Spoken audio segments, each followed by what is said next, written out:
السلام عليكم ورحمة الله وبركاته. ازيكم يا حلوين؟ عاملين ايه؟ رب تكونوا بخير. اللهم صل وسلم وبارك على سيدنا محمد وعلى آله وأصحابه وسلم. وحشتوني جدا جدا جدا جدا من الفيديوهات اللي فاتت. النهاردة هنتكلم في الفيديو بتاعنا على أكتر من شخصية وأكتر من أحداث هنتكلم فيها النهاردة. عايزاكم تركزوا معايا كويس جدا جدا جدا. الفيديو ده مهم قوي قوي قوي. الفيديو دسم جدا وفي شخصيات كتير وفي احداث كتير. هنبدأ اول حاجة خالص بموضوع زاهية هنبدأ بيها في الأول خالص، وهنتكلم عن برضو أم فياض، وهنتكلم على الجروب بتاع هناء مغتربة، وهنتكلم عن رباب، هنتكلم عن كام شخصية. كل اللي هنتكلم فيه وهنفتكر كمان حاجات واحنا بنتكلم هنتكلم فيه. موضوع زاهية يا جماعة من أول ما طلعت بالمنتدى قبل نهاية القعدة كان في حق الحلمية وكان في حق النرمين. وطبعا لحد دلوقتي أنا بالنسبة أنا كدينا أبو عايد أنا ما أنا شايفة إن حق النرمين رجع، على الرغم ان نرمين رجعت مع جوزها وربنا يصلح حالها يا رب. بس انا ما انا شايفه ان حق نرمين رجع، وشايفه موضوع ان حلميه تمضي عن نفسها وصل امانه اساسا ده غلط. ما كانش ينفع انها تمضي على نفسها وصل امانه. كان المفروض ان حق حلميه يجي اكتر من كده كمان، لان هي اللي مظلومه هي وبنتها، وتسب عرض بنتها وشرف بنتها علنا، وتفبرك ليهم فيوسات، وتفبرك ليهم سكرينات، واتعمل ليهم فضيحه علنا. مش ما كانتش الفضيحه ديت كانت في الخفاء ولا حاجة ولا مجرد كلام، لا ده علنا على السوشيال ميديا، على السوشيال ميديا قدام الناس كلها.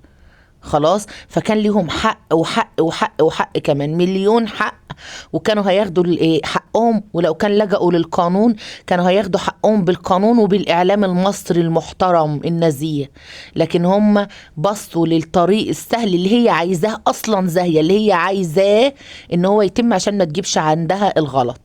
تمام كده. لما بنقول ان احنا هنفتح ملف زاهية من اين لك هذا، تلاجات البطاطس والبيوت والاراضي والفلل والبيوت اللي موجودة بره المكان اللي هي فيه، وفي دمياط، ولهم بيوت في كل مكان واراضي وحاجات كتير قوي. لما نيجي نقول وذهب وفلوس، ربنا يزيدها يا رب ويبارك. بس لما يبقى فيه مليون علامة استفهام وعلامة استفهام على كل الحاجات اللي بتطلع دي، وكل الفلوس دي فلوس بالعبيط من غير ما نعرف هي الفلوس دي جاية كلها منين، من أين لك هذا. هل اليوتيوب والمشاهدات اللي بتجيبها زاهية بتجيب حاجة زي دي؟ لا طبعا.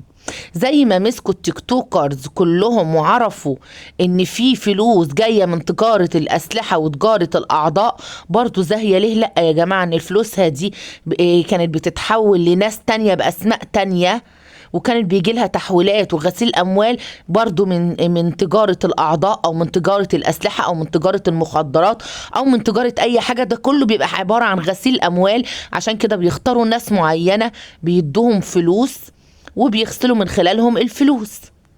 صح ولا غلط؟ عشان كده لازم نفتح الملف بتاعها ونقول لها من اين لك هذا، او بالفعل ان شاء الله باذن الله قريب تسمعوا سمع خير. من اين لك هذا؟ والفلوس دي كلها جت منين؟ يبقى كل الكلام ده نبدأ ان احنا نفتحه بالقانون. خلاص. فعشان كده من خلال قناتي بنصعد المشكلة، وبنخليها للرأي العام، بنصعدها للرأي العام. عايزين نشوف الفلوس ديت مصدرها ايه، وجات ازاي، ورايحة فين، وجاية بأسماء ايه، والتحويلات وكل الكلام ده، وجاية مصدرها ايه اساسا بالظبط، وجاية بتتغسل ازاي، بتتغسل عن طريق ايه، والمين، ولصالح مين، ومصدرها ايه. هل تجارة اعضاء، هل تجارة اسلحة، هل تجارة مخدرات؟ ما هي حاجة تبقى حاجة بقى من التلاتة.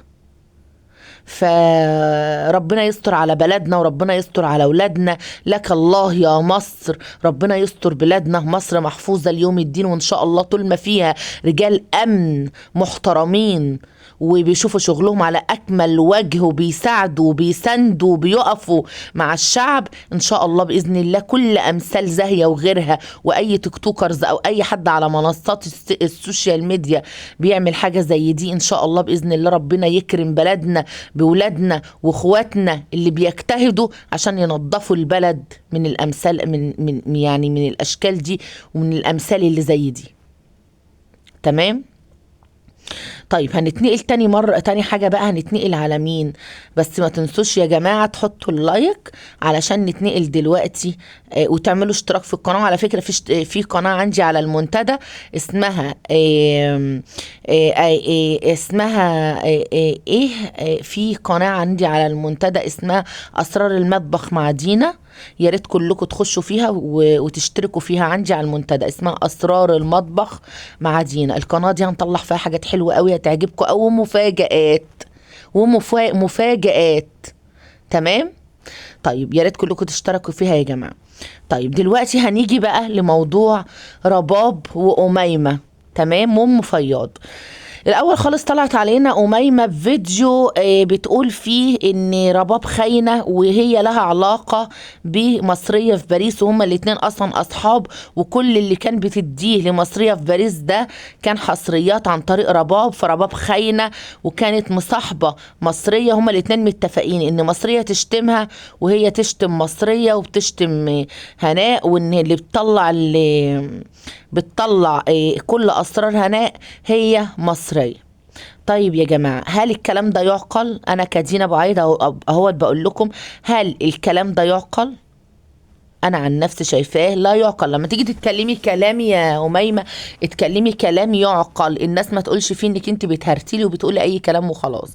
فين الدليل؟ مجرد ان في مسج ما بينك وما بين واحدة على الماسنجر يبقى معنى كده ان رباب خاينة هناء، وان هما الاتنين هي ومصرية كانوا اصحاب واصدقاء؟ انا مش شايفه ان اصلا المفروض نتكلم في حاجه زي دي. نو كومنت. لما تيجي تتكلمي يا حبيبه قلبي عن اي موضوع من المواضيع دي هاتلنا الدليل، ودليل قوي، دليل قوي.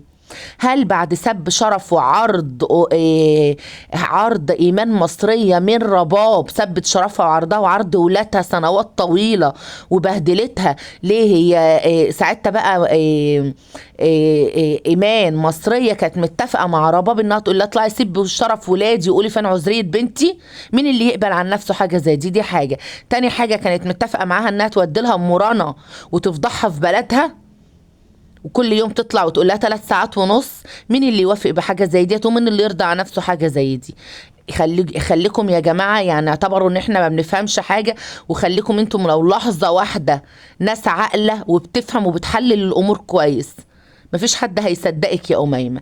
دي حاجه. تاني حاجة، اشمعنى دلوقتي رباب بقت ظالمة ومفترية وسببت أعراض ومش كويسة؟ ما كنتش شايفاها قبل كده وهي كانت سببت أعراض ومفترية وبتسب عرض الناس وسبت عرض أنا نفسي من ضمن الناس. المفروض انك انت كنت شفتيها ان هي ظالمه ومفتريه وسببت اعراض وعملت حاجات كتير قوي. المفروض انك انت تقفي لها تقولها حرام عليكي، ستوب ستوب. لكن بالعكس، انت كنت من اوائل الناس اللي كنت بتطلعي تهاجميني، كنت بتطلعي تسب في شرفي وفي عرضي انا وولادي وجوزي وكلنا. تمام.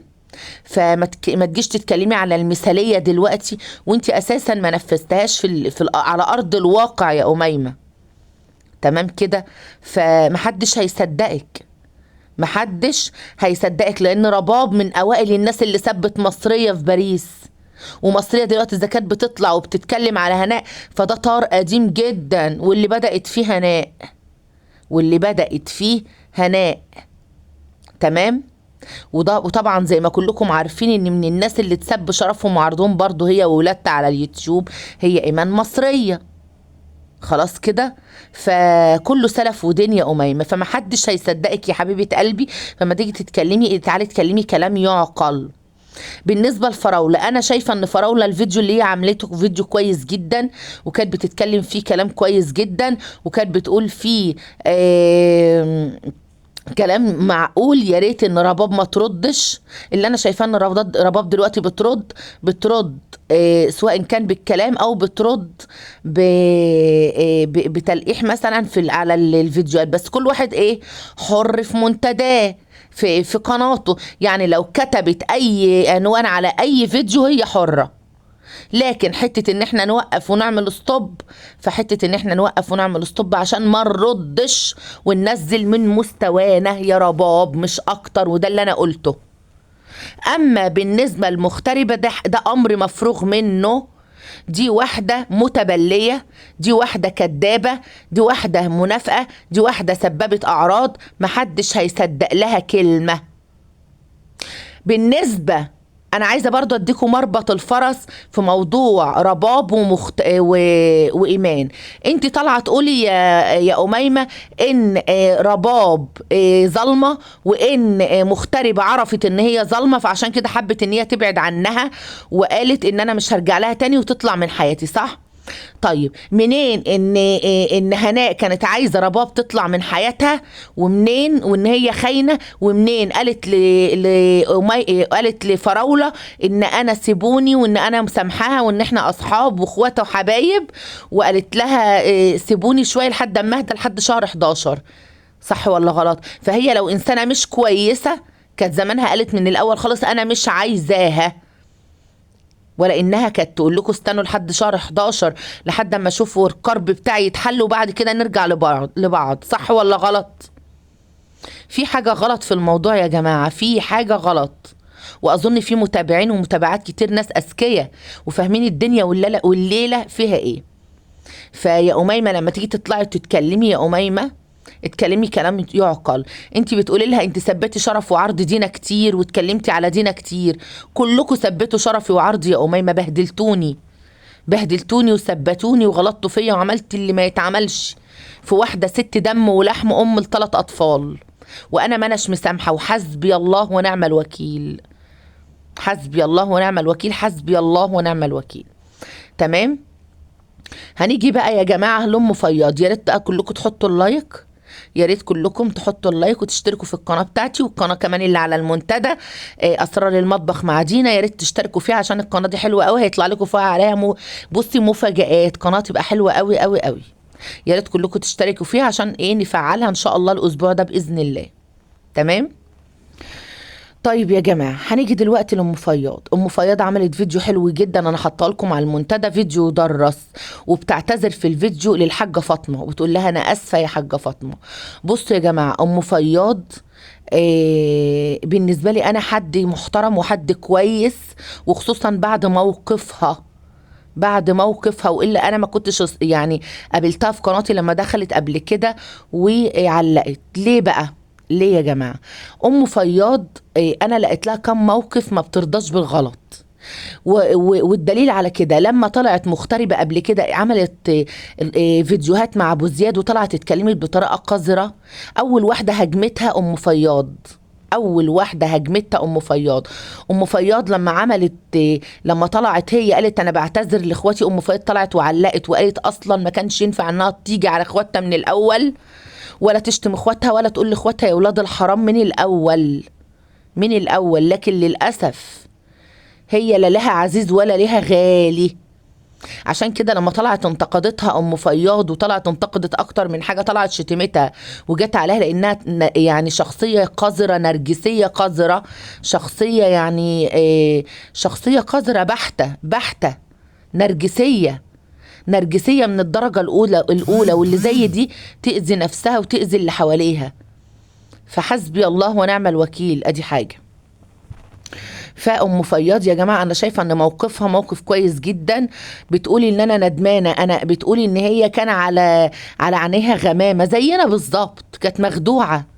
بس بتقول أم فياض إن هي من ساعة ما قالت لأختها يا بنت الحرام وأنا تراجعت. لا يا أم فياض، المفروض إنك أنت كنت يا حبيبة قلبي عرفت إن هي إنسانة حقيرة وقذرة من زمان، ما كنتوش وافقتوها وعارفين إن كل اللي هي بتعمله أفلام ومسلسلات وكدابة. يعني ايه يا ام فياض ان انا هصورها في مدينة الانتاج الاعلامي عريانين؟ يعني ايه لما تظلمني رباب وتقول عني كلام زي ده؟